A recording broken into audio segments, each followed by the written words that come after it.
Hi. Hello everyone, this is Aegon of Astora, and welcome back to my blind playthrough of Elden Ring. This is episode number 40, being recorded on Tuesday the 11th of April, 2023. I hope you're all having a fantastic day, whenever it is you find yourself watching this.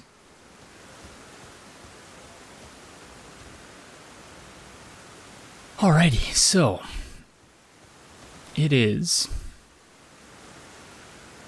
6:30 in the morning.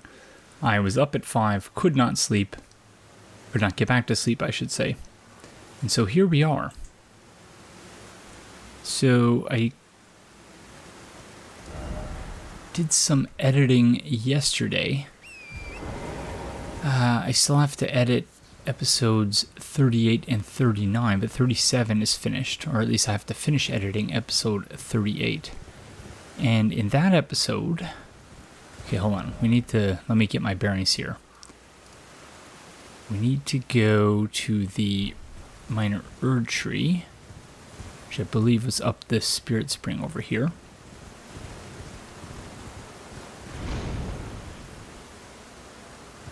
And we need to finish exploring the surroundings of the Erdtree. Actually, this just leads to the bridge, I believe. Yes. This stone dragon, essentially. Petrified dragon, that's the term I was looking for. And then the dragon on the bridge, which caused them to build the second bridge. Let me take a drink of my coffee here. Jeez.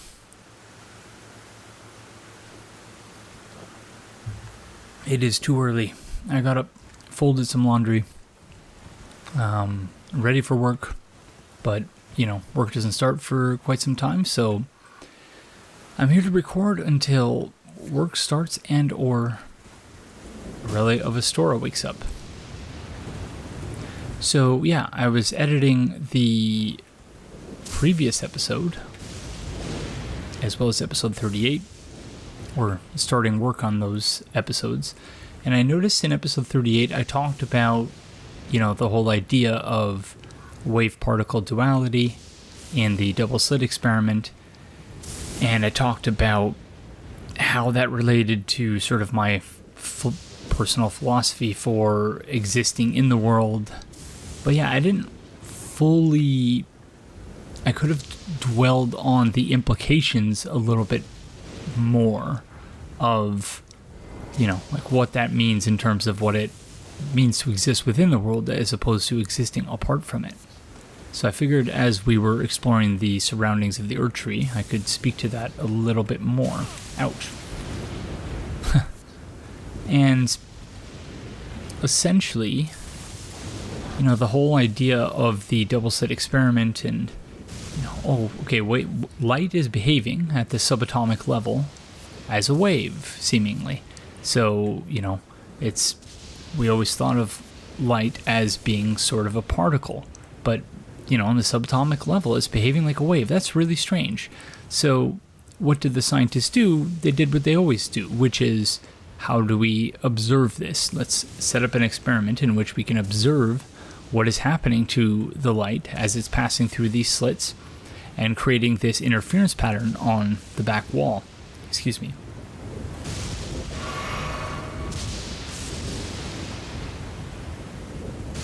Drink some more coffee there. And the very act of setting up an observational apparatus for that experiment changed the outcome of the experiment. And, this really should not have been such a surprise because, of course, when you arrange things gosh, I can't speak already. I suppose, yeah, I'm not fully awake yet, but when you arrange things in an experimental setup, you are essentially, by definition, not observing how it is in the real world. You are observing how the thing behaves in the context of the experiment that you've specifically set up. In an experiment, you are controlling for variables. And so by virtue of controlling for variables, you are, again, by definition, not examining and understanding the thing in the world, but in a very specifically and intentionally crafted version of the world that you've created. And yeah, that is one of those, and that's not to say that the results of experiments are not necessarily valid. However, it's about a matter of perspective and of contextualizing the findings of the experiment. And so that's more of a general rant, but in speaking to the specifics of the outcome of the double slit experiment, the whole thing with scientists and engineers, and, again, it's not an accident because this is how the experimental method is designed, which is it positions the experimenter as existing apart from the experiment. They're not apart from, literally outside of the experiment. In the experiment, the experimenter does not exist. However, under the double slit experiment, as soon as you subject the experiment to observation, as soon as you insert a device to observe what is happening when the light is going through the slits, it collapses the wave function. So light goes back to behaving like a particle again. And so what that illustrates very profoundly, in my view, is that you cannot exist apart from the world. And again, I know that seems like a relatively obvious point, but none of us exists apart from the world. We exist in the world. However, methodologically speaking and philosophically speaking, scientists and engineers have always, and I think humans in general have always, or at least in the last 100, 150 years, have positioned themselves as existing apart from everything else. So I've talked about this on the channel in the past with reference to Bruno Latour's idea of the Great Divide.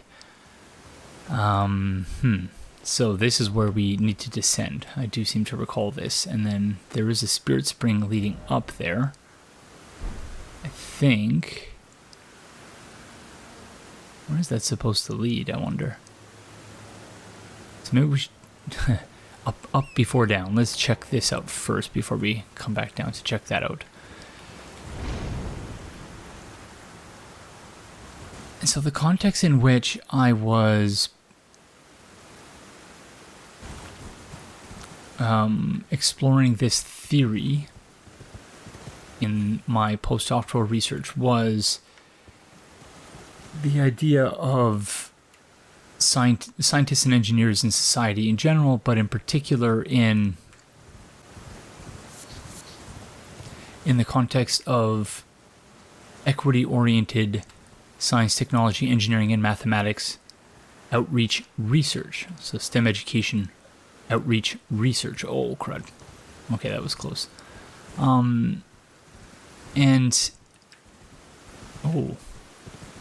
Okay, so we're behind Fort Faroth.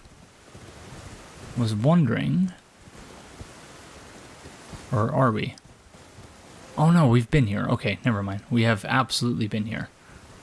Because that's the site of grace right there. Okay, never mind. Yeah, so we've been here. So we could have accessed the Erdtree from here, which I guess makes sense, but yeah, one way or the other. Oh, this is going to be bad. Gosh darn it.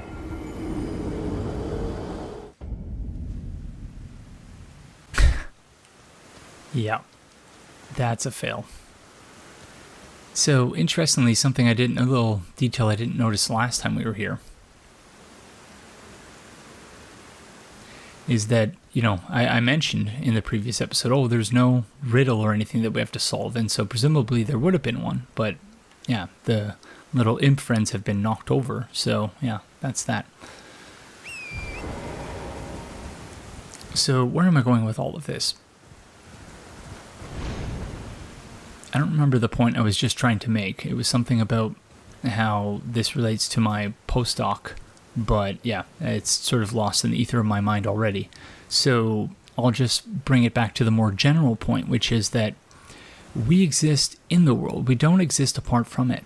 And so, again, in the last 50 or 100, 150 years, humans in general, and scientists and engineers, and colonialists in particular, have positioned themselves and their societies and the things they're doing apart from, as existing in isolation from nature. And this is problematic for a number of reasons, but most significantly is the fact that it's really stupid to position ourselves as existing apart from the thing we obviously don't exist apart from, because everything that affects the world we're in also affects us. And, to some degree, of course, things don't affect everyone equally. Things are, power is distributed unevenly throughout society, and therefore the effects of the things that we do are also distributed unevenly. And so, as a result of that, you have to rely on some measure of ethics or morals for people to take seriously their responsibility. Again, you could use in either spelling, so RESPONSIBILITY or RESPONSE-ability, ABILITY, so responsibility. That you have to rely on some measure of morals or ethics in order for people to take that responsibility seriously. Because, of course, and I guess this is the fundamental problem, the life scale of a single human who, may be selfish in the context of a single the time scale of a single lifespan, I should say, that, we live for just a blink of an eye, essentially, in the context of broader cosmic time. There are more poetic ways of putting that I've, forgotten, but essentially you have to rely on people to, if you're an old person with lots of money today and you don't really care about the environment, you don't really care, you don't have any kids, you don't really have much of a reason to care about what happens to the world after you're gone. And so, I don't know, I guess that's the fundamental problem. But essentially this is a theoretical basis for sort of how I sort of govern myself on a day-to-day basis and how I govern myself in this game, because, really the two are more or less the same. Which is to say, I don't hurt anyone or hurt anything if I don't need to. I will actively try to help people if I can. And, I try to be as thoughtful and conscientious as possible about the impact that I have on the world.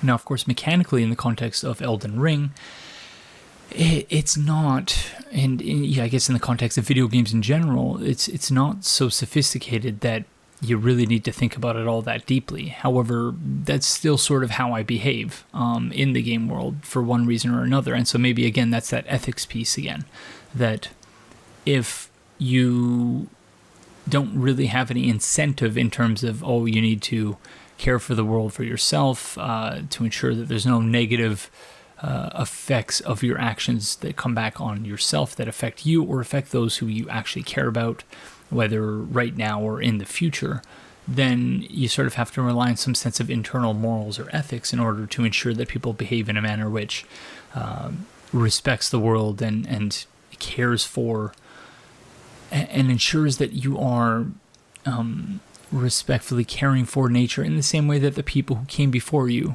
cared for the nature around you and the world in which we're in. But anyways, I'm rambling, and need to take a drink of coffee and then we'll just be off.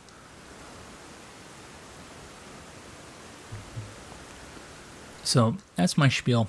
As I mentioned, I have not edited the episode in which I fully talked about this yet.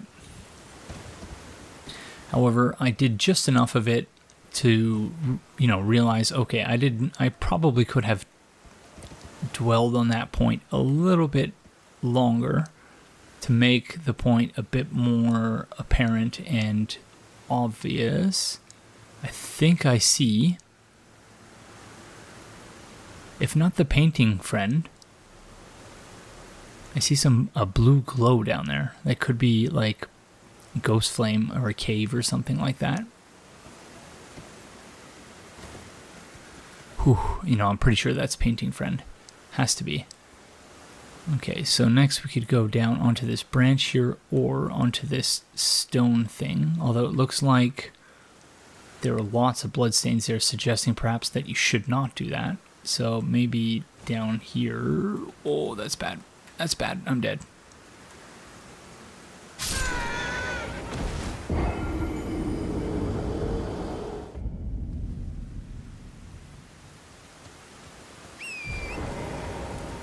Gosh darn it.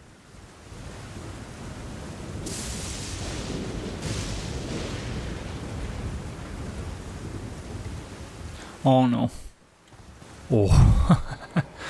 Oh no.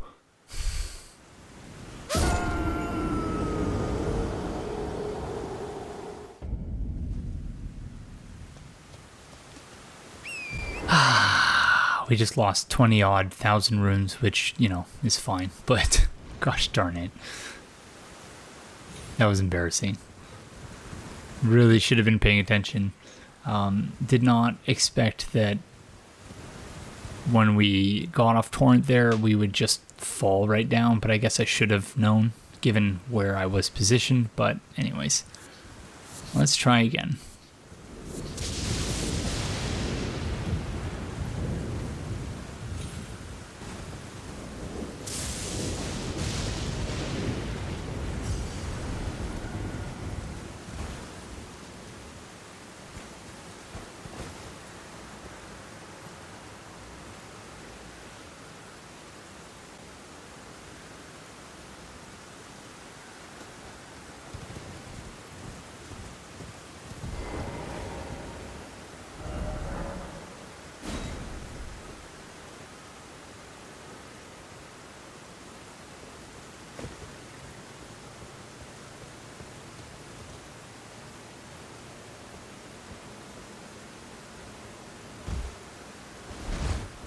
Oh no, that was, gosh darn it.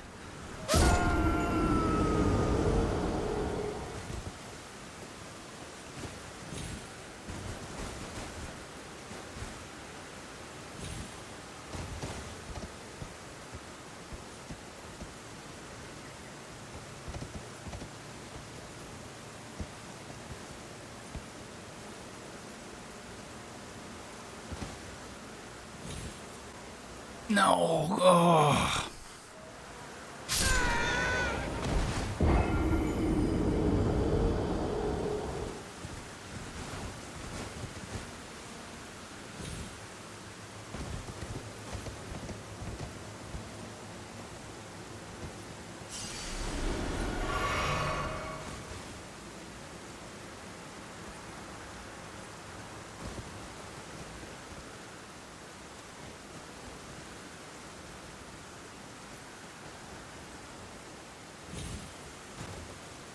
Okay.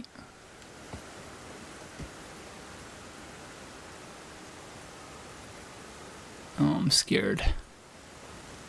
I'm terrified. Oh.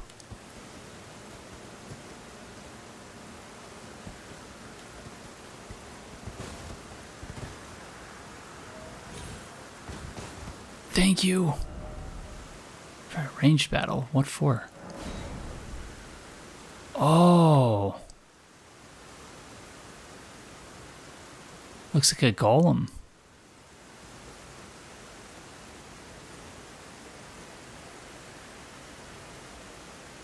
Oh, that's sad. Okay. Okay, let's gather ourselves for a second here. Yeah, gotta say, not enjoying the platforming in this game. If there's one aspect of the game I am not enjoying, it's the platforming.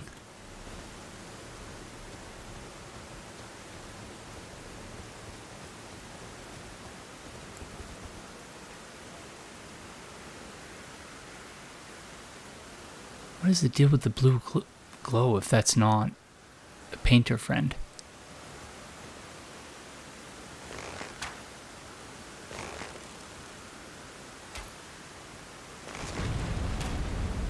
Uh-oh. Oh, okay. That makes sense. Oh, this is going to be bad.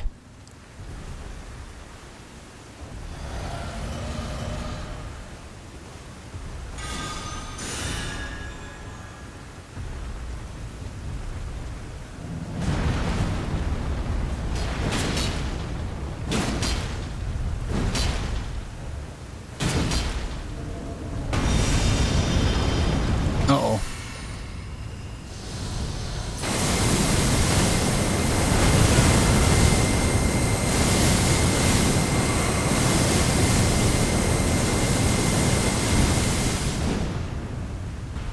Okay, that wasn't as bad as it could have been.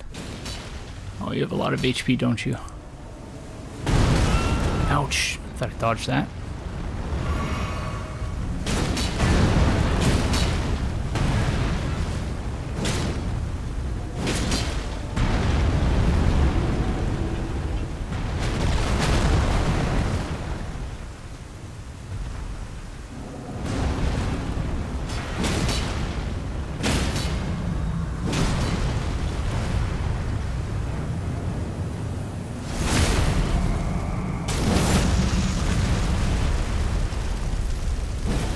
Oh, gosh darn it. There goes a significant chunk of my stamina bar.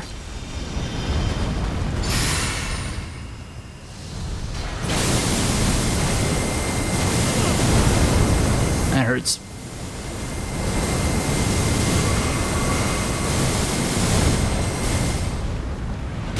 Oh, gosh darn it.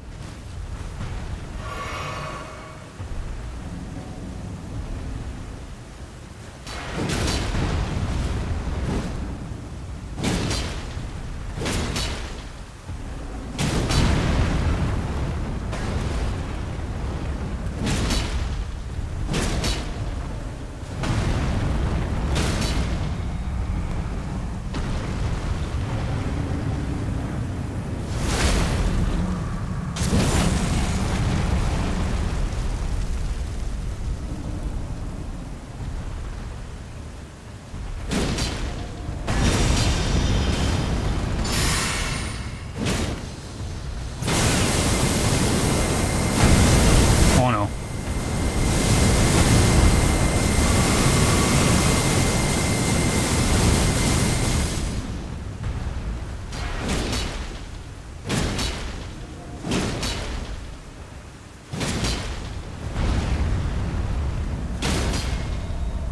Whew.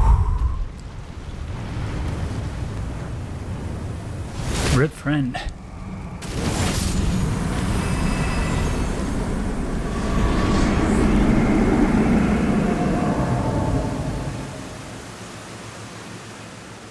I love the sound effect that plays after you defeat those friends. It's like their souls are passing into the next dimension or something like that, because, you know, there's something animating this golem. And yeah, it seems like after you defeat it, you've sort of freed them or something. I don't know, maybe I'm just imagining that. Golem's halberd.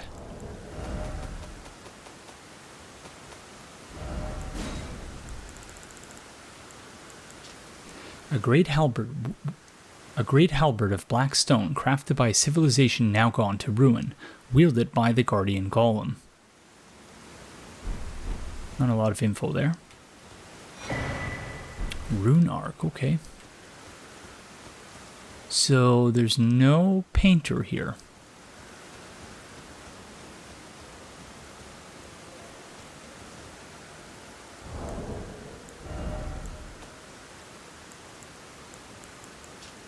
How can that be?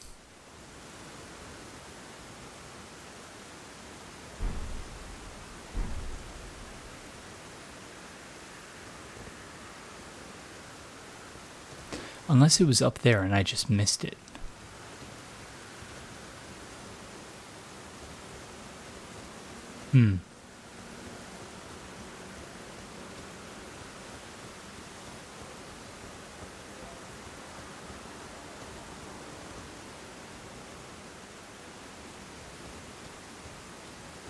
Oh, there he is. Yeah, there's your painting, friend. Good job. Excellent job. Well done. Ash of War, Rain of Arrows. Rain of Arrows, archery skill performed from a low stance. Ready the bow, then fire a burst of arrows into the sky to shower the enemy with projectiles. Usable on all bows. Okay, well, not insignificant, but not the most significant thing in the world either. But anyways. Okay, so we still have to finish exploring around the Erdtree, so let's return to Fort Faroth. I still have not decided. I want to say it's Faroth because, well, I guess Faroth you would also roll the R. I don't know. I'm terrible at this, as you all know. So let's go to Fort Faroth.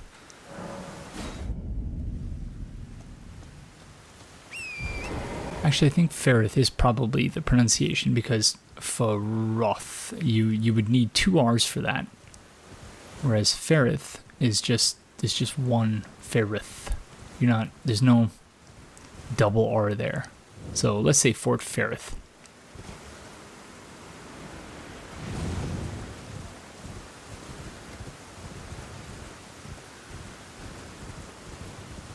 Okay, so yeah, this is where we want it to be with the Erdtree Guardians, just hanging out.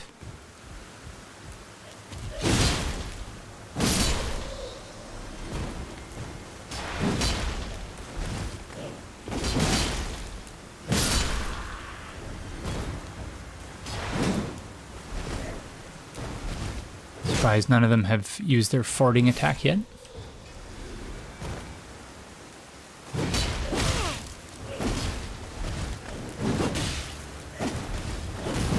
Oh, there it is. I got what I asked for.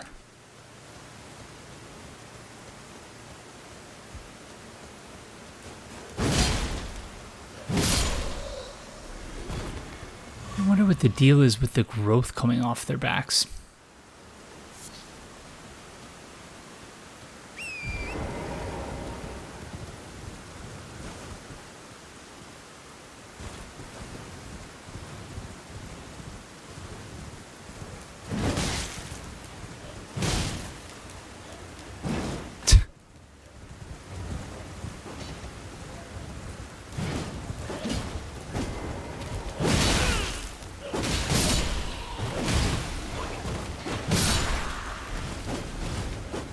Where do they keep coming from?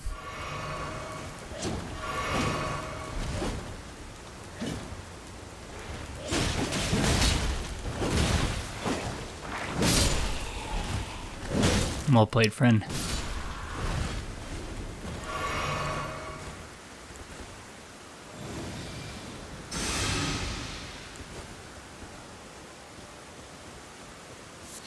I guess they're all just hanging out here.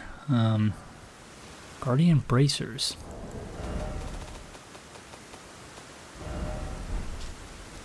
Worn by the guardians of the minor Erdtrees. In accordance with an ancient pact with the Erdtree, it is said that their deaths led not to destruction, but instead to renewed eternal life as guardians. So, more or less the same as the other items that we've picked up from them.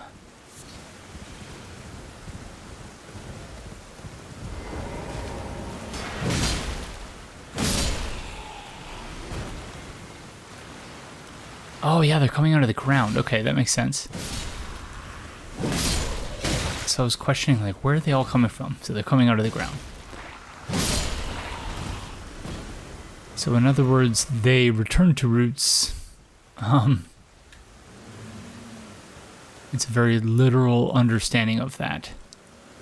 Return to roots, became guardians. I hear some loud stomping. Or heard, I should say. Site of Grace down there, that's the Dragonbarrow fork. Oh yeah, that's because there is that dragon friend right there, just walking around. Just hanging out. So why not? Okay, so nothing really down this path here. I think this friend is just for HP refill, or Crimson Tier refill. Yeah. Oh, Okie dokie.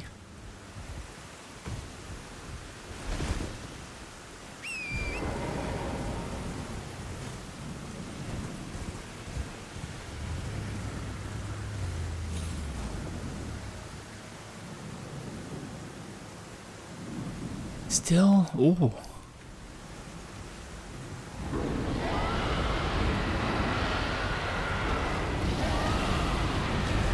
So those dragons only have like half HP for some reason. I wonder why that is. That's quite intriguing.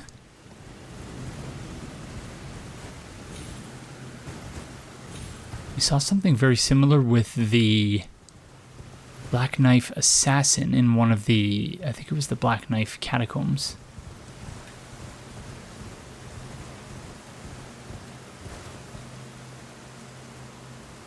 Okay, more Erdtree Guardians down here.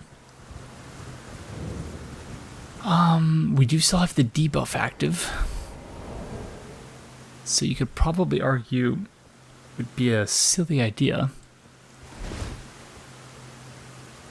to go down here, given how many Erdtree Guardians appear to be guarding the place. Huh. But I suppose this debuff will not last forever. Well, this two-handed halberd, I think, probably can't parry that.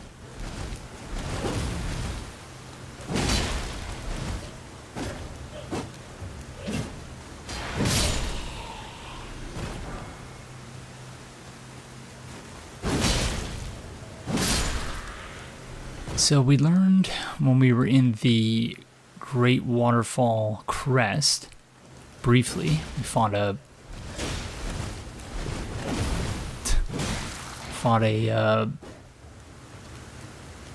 Erdtree avatar there, that after the shattering, the Erdtree avatars were summoned essentially to protect the offspring of the Erdtree, which is to say the minor Erdtrees. So that's a fairly obvious point, and one that I guess at the time I didn't think needed to be pointed out, but when I was doing editing for that episode, it occurred to me like I should probably at least mention that explicitly. Ouch, that was bad.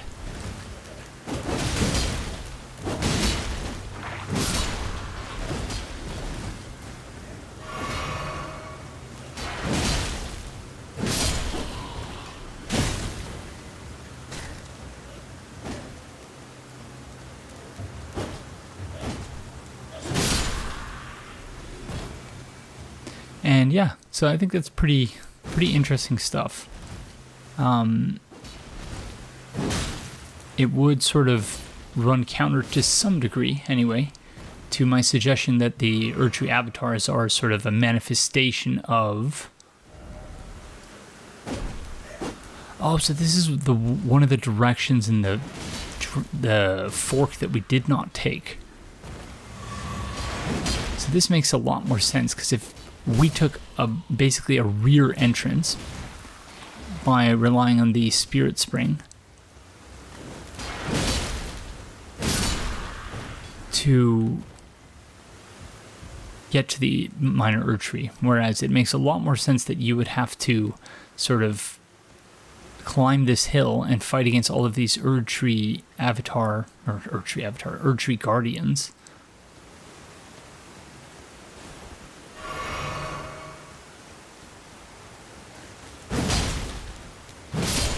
I do think it's a cool idea, the fact that like you only see a small portion of them, the ones who are on the surface, and then the rest just sort of emerge out from the roots as you're approaching. I think that's a really cool touch.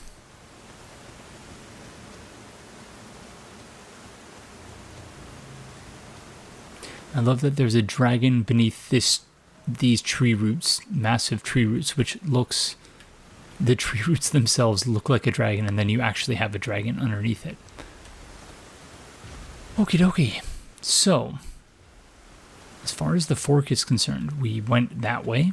Excuse me.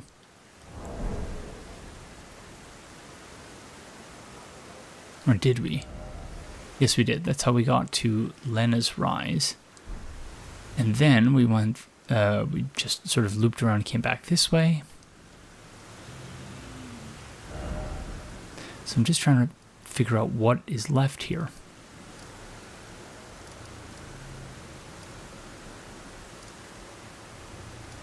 Because it doesn't seem like there's a lot. It's basically just this peninsula here.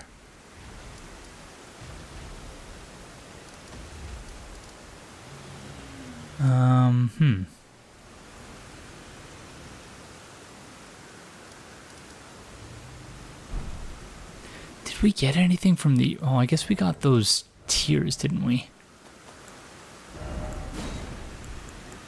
Yeah.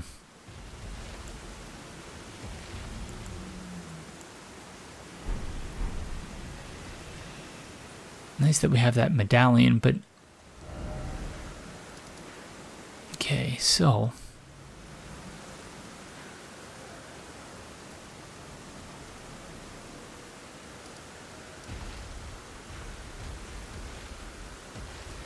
The Guidance of Grace.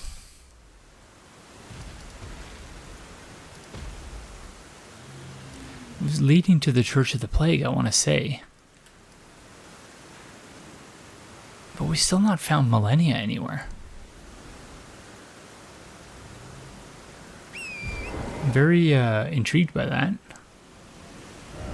Okay, so I guess we'll head back to Lenna's Rise.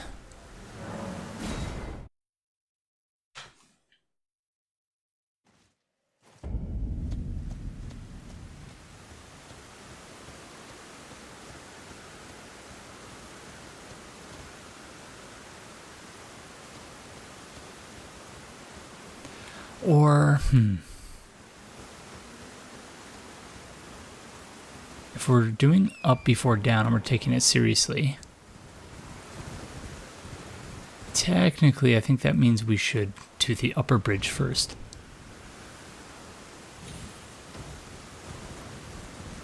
I suppose so, so let's see what Dragon Friend is up to.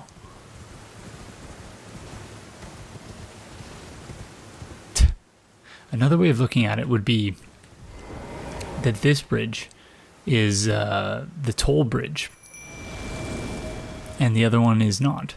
So you got to pay the dragon first.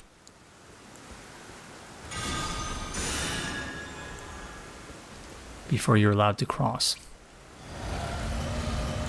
He's just going to roast us. They're just going to roast us, aren't they?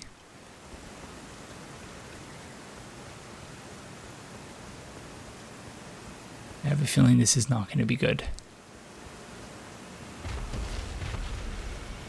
Hello. Flying Dragon Greyll. Oh yeah, there's the fire. Whoa.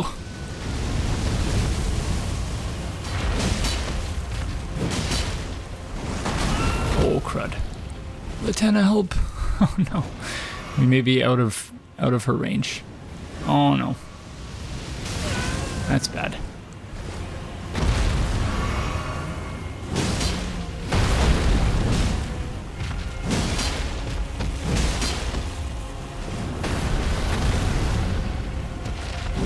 Oh, it's dreadful.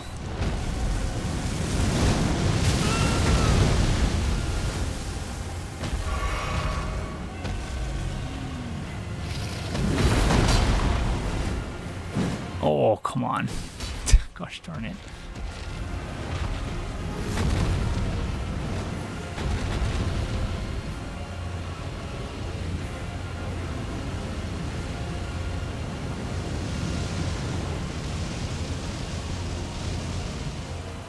Hey, Lieutenant.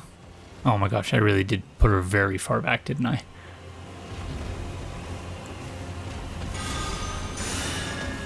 What was I thinking?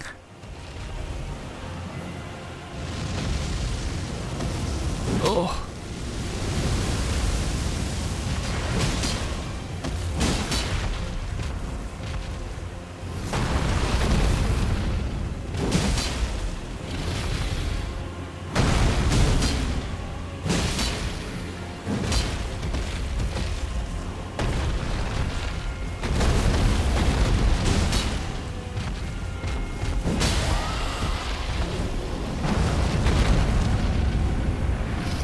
Oh no. Thank you.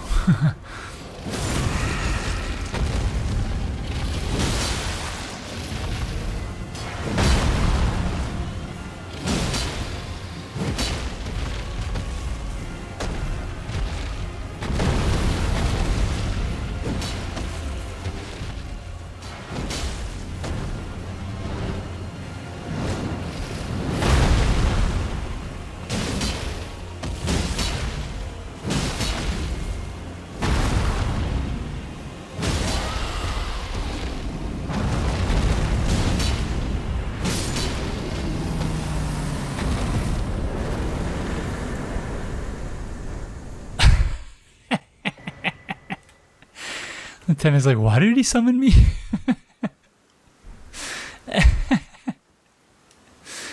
That's pretty funny.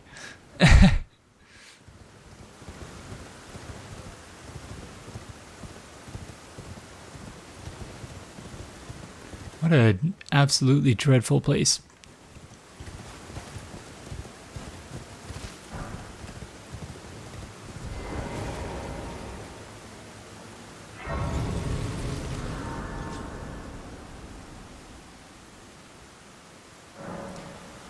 Farum Greatbridge.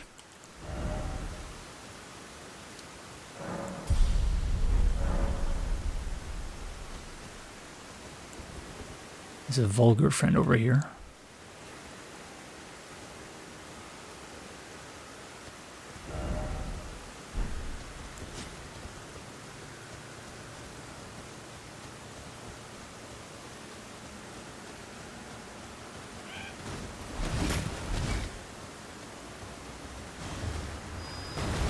Oh. So that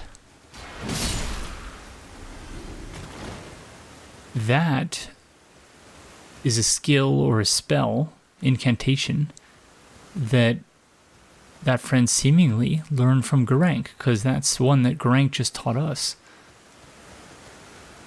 So that's interesting. So does that mean that the vulgar friends are feeding Geraint Deathroot?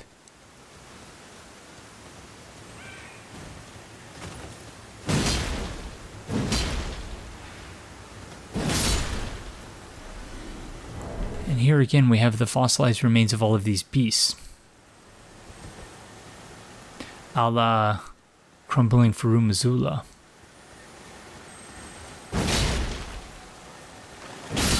Oh, wait. Oh, yeah, Farum Greatbridge. So Farum has something to do with the beast, presumably.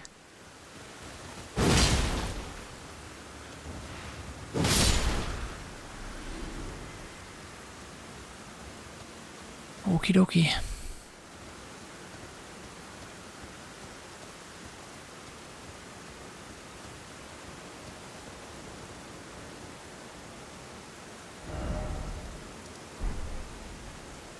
So yeah, there's a lot more to the Bestial Sanctum than the parts we've been able to access thus far. I really hope that, you know, I assume at some point we'll have to fight Geraint, but yeah. I've grown quite fond of him. Feed me more death.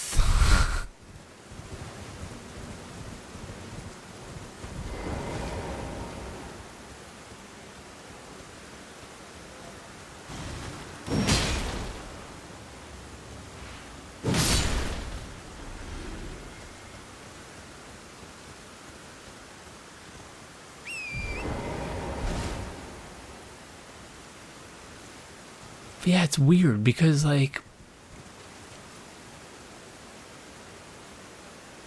these are fossilized remains of beasts, but they're built into, like, pillars. So, I'm not quite sure what to make of that because, you know, fossilized remains are typically in the ground or, you know,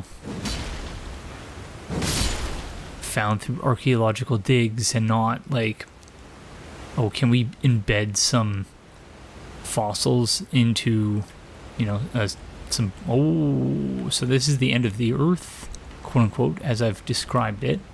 So that means crumbling Farum is somewhere here, rather conveniently, because of this never-ending storm in what's it called? What is this place called? Someone's Dragonbarrow. Greyoll's Dragonbarrow. Wait, was that Greyoll the dragon we just fought? Oh, okay.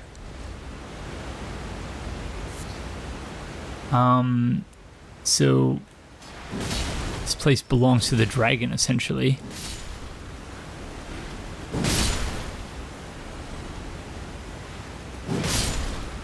Or they renamed the place because they're like, yep, you know,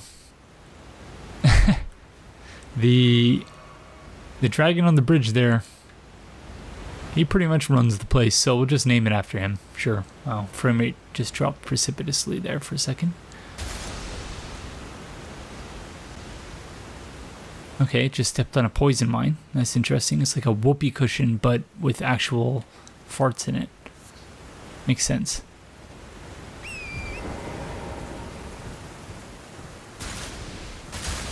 They're all over the place. Holy moly. So, okay, so I guess that's the trade-off right there. You can either... Oh, okay, now I see them. They're rather obvious now that I'm running over them.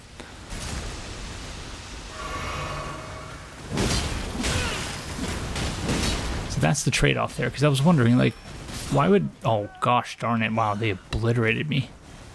Well played, little friends. Well played.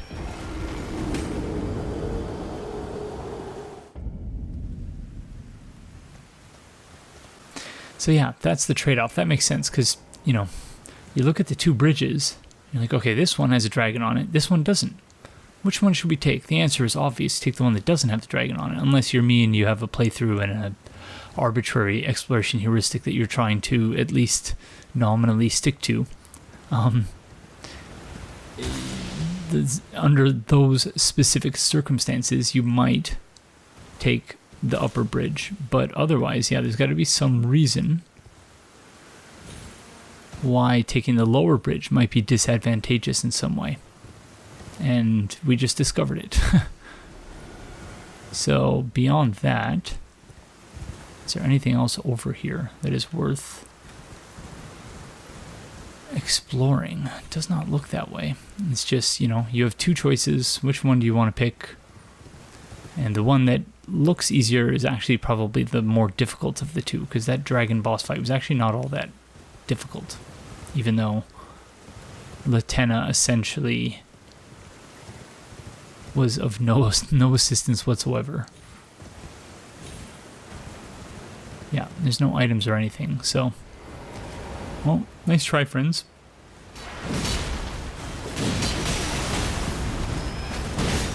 Okay, you're still quite formidable.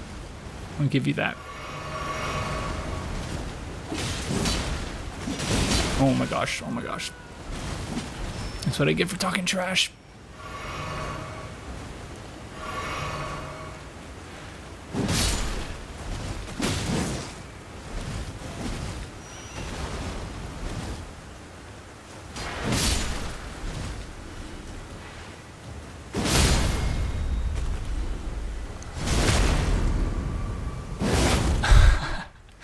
That is a brutal riposte attack. Alrighty then. Yeah, I guess there's not really all that much here.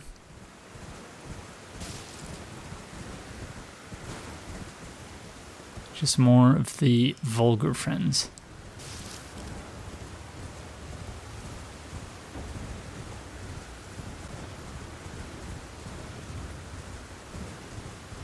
And more of these ruins, which I believe we've already more or less explored in full.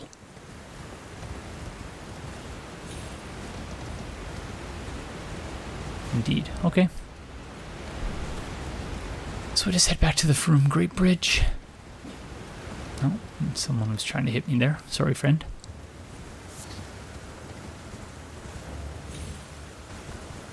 And so, yeah, maybe we should rest at the site of grace before proceeding, because we will have to fight that gargoyle, I believe. No.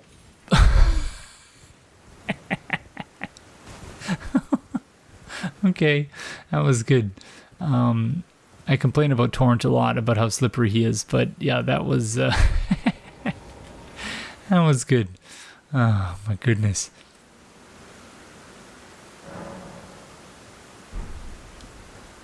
It's not often when you're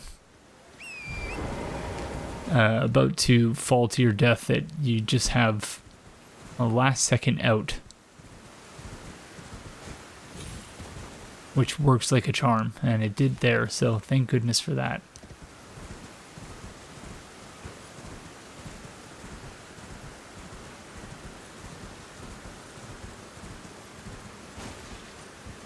So yeah, I was talking about the minor Erdtree. I don't know if I completed my thought about...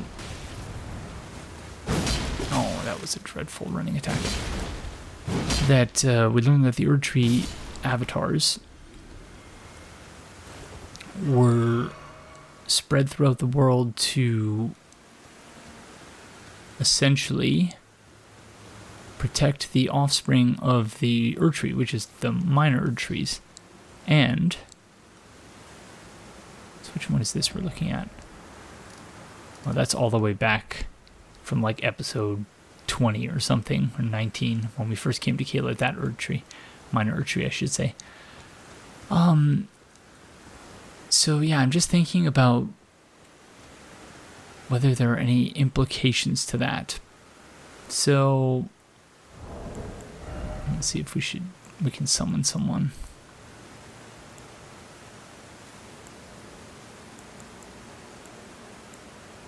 Someone we've not summoned yet. Oh, okay, never mind. There's an obvious choice.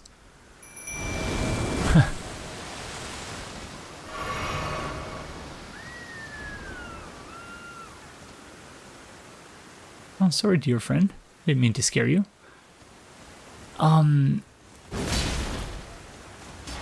Yeah, so the idea, I guess, that... And I think we learned this. I don't think this is new information. That when the shattering happened, the shards of the Elden... Yeah, I'm trying to remember the specific wording of what we learned. And I think it could just be that I'm, underslept. And it's way too early in the morning. I've only had a coffee and that's it. So this is essentially the best that I can do with little more than caffeine in my system and not much sleep. But the idea essentially being that I guess it's kind of like a twist on the Noah's Ark idea, in that sort of repopulating they're like escape pods, as well as a similar idea if like a space station or something, or in like science fiction, a space station is exploding and everyone they send out the escape pods to different worlds. It's the story of Superman, essentially, that planet was being destroyed, and so Kal-El's father sent him out, and the pod landed on Earth, and that's how we ended up here. But anyways, another example that I actually know a little bit more about is, and I've mentioned this several times in this playthrough as a basis for comparison, is Halo, the Halo series of games and novels and whatnot. Golden Seed, very nice. That in Halo, when they being the Forerunners, fired the Halo rings in order to destroy the Flood, doing so also meant destroying all forms of sentient life in the galaxy. And so, the only way to destroy the Flood, in other words, was to destroy their food, which was all forms of sentient life. And so what the Forerunners did was, in addition to just destroying everything, in order to sort of repopulate the galaxy, they had seeds, I guess, of a variety of different species. And before or after firing the ring, they had some sort of automated process run that would essentially send, you know, in a similar idea to the whole Superman things, they would send these, I guess, I don't know if it was like a bunch of people who would then sort of repopulate the planet, but it, you know, similar idea to Noah's Ark in the sense that, like, Noah's Ark, God was annoyed about things, and so, you know, sort of vindictive though it may have been, decided to just destroy everything and start fresh. And so, you know, got Noah to round up all the animals he wanted to save, and, you know, him and his wife, and, you know, yeah, anyways, you all know the story. So, yeah, I don't know. I think it's interesting in that, like, the Erdtree had this sort of, I guess, plan in mind. Like, okay, well, we won't be able to... Is this gonna be a boss, I wonder?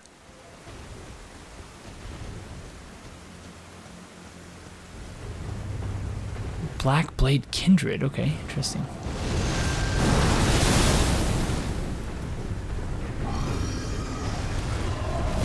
I'm reasonably certain this is the same type of gargoyle we've already fought.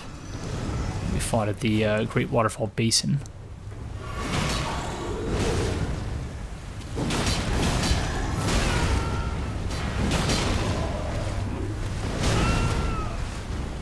Rip Mimic Deer.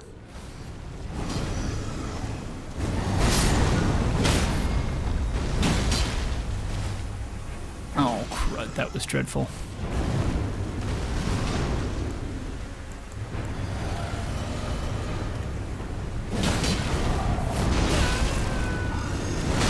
Ooh, that damage though.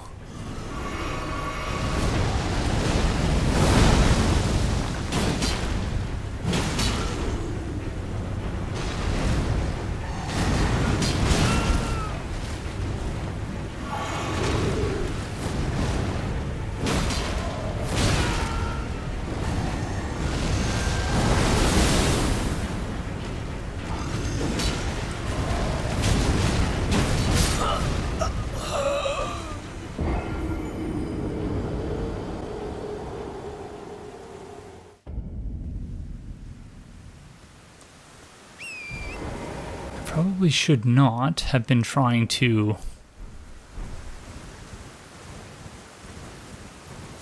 trade with that boss. That did not work out.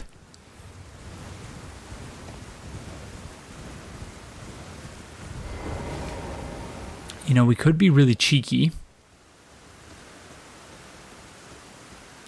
and sneak behind him by warping to the site of grace behind him.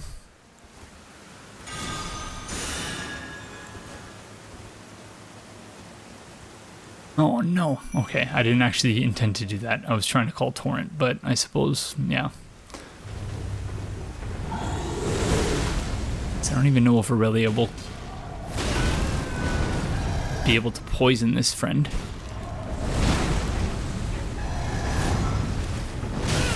Oh.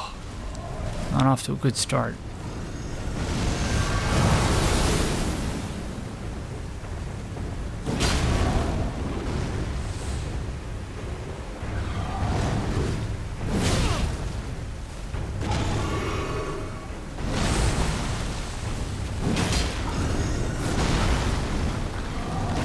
It was pretty cool that these gargoyles actually switch weapons throughout the boss fight.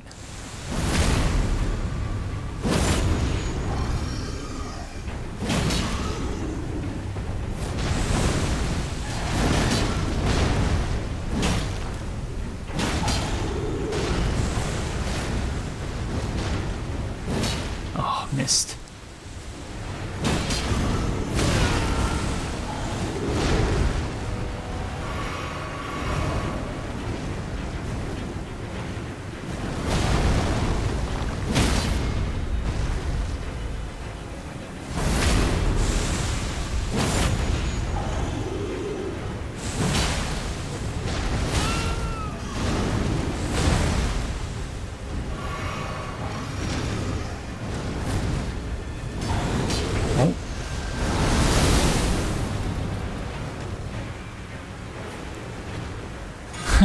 Down here, friend.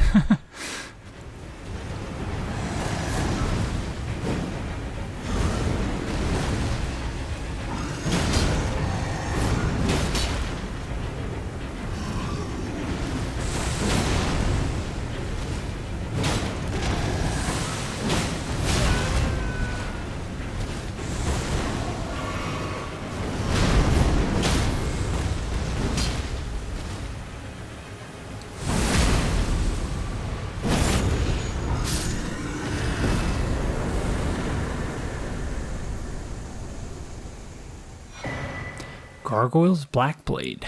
Gargoyle's Black Halberd.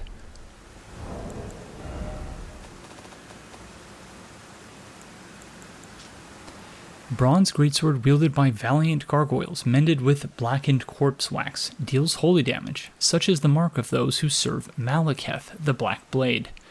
Unique skill, Corpse Wax Cutter. Lost skill of ancient heroes, lift the sword up high to release the power of corpse wax and launch it forward as a blade-like projectile.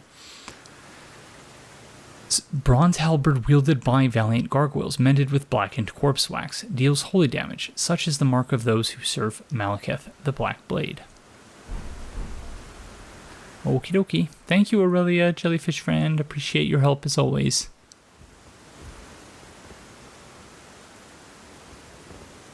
Okay.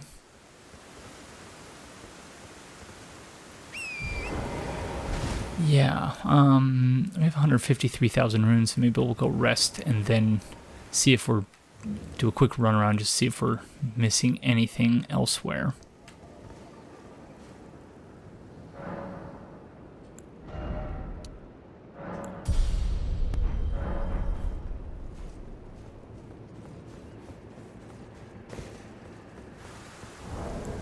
$74, okay, actually, might as well just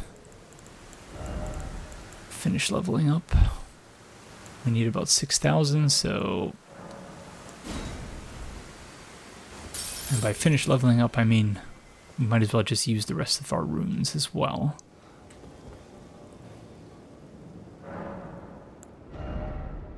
Ah, gosh darn it.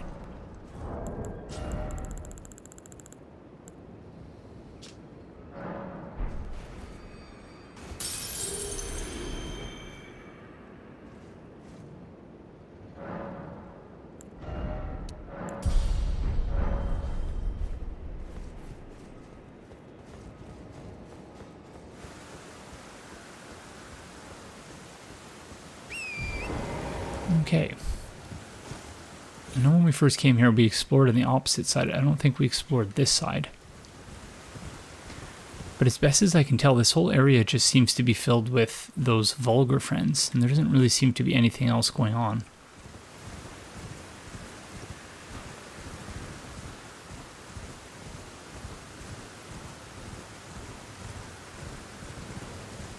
So one thing we've definitely not done yet, obviously, is dealt with that dragon. The dragon that debuffs us.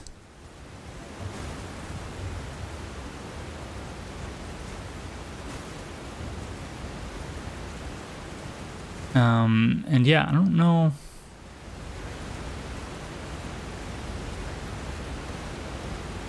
how to do that, to be frank. Some starlight shards here, presumably. Yep.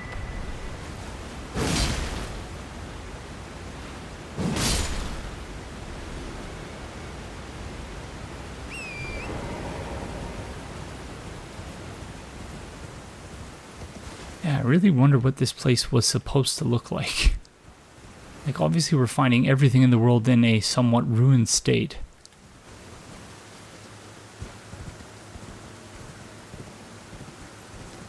Are these supposed to be, like, akin to totem poles or something?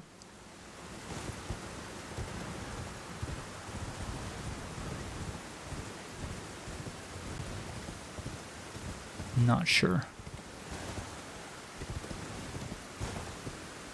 Yeah, this whole landscape appears to be more or less barren, which I think is precisely the idea.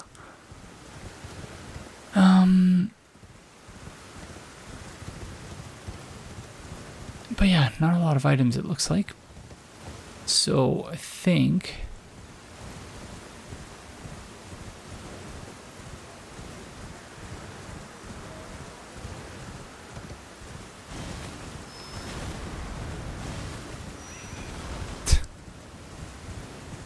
we're not going to mess with these friends. Yeah, I think that's it.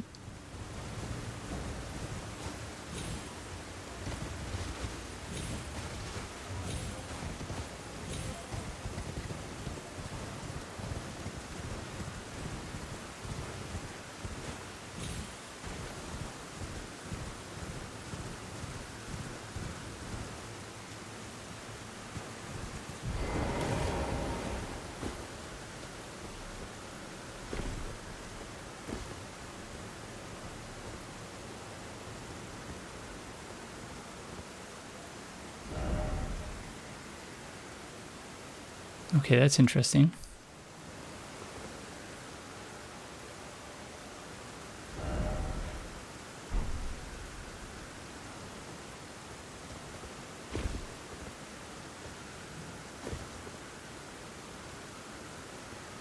So you can see down from here. I don't know if we've ever actually walked all the way around here.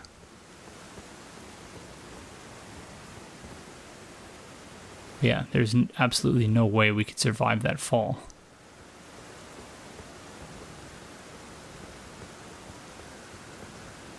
But I did just want to make sure that we were covering all of our bases here.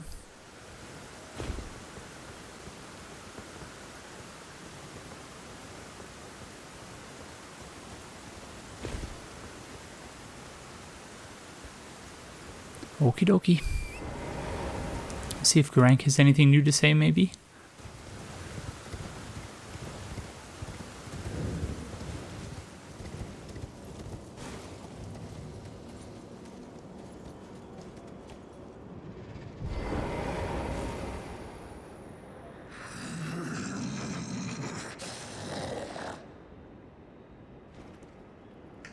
No. Okay. That's not good.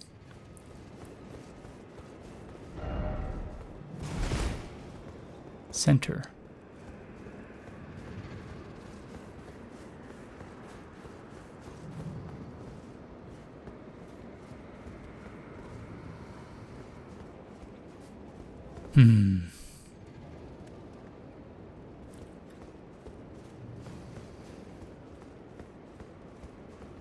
Yeah, I don't know. I'm more or less at a loss here. Okay,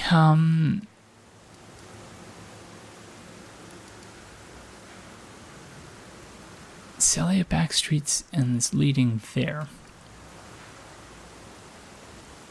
I feel like Caelid isn't as large as I was expecting it would be.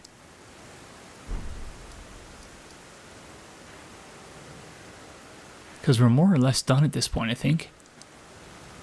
Yeah, let's go see.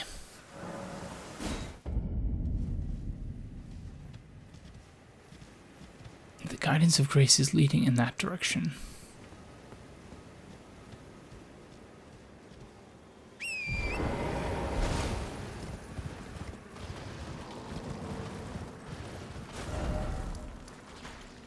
Which, yeah, is just leading to the Church of the Plague, which we've already done.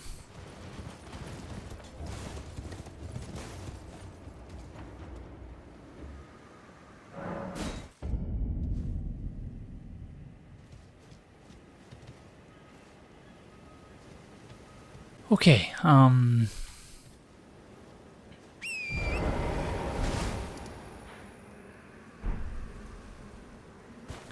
trying to remember, there was something around here that I made note of either in the previous episode or the episode prior, where I was like, oh, we seem to have missed that over there, but it didn't really seem like anything too consequential.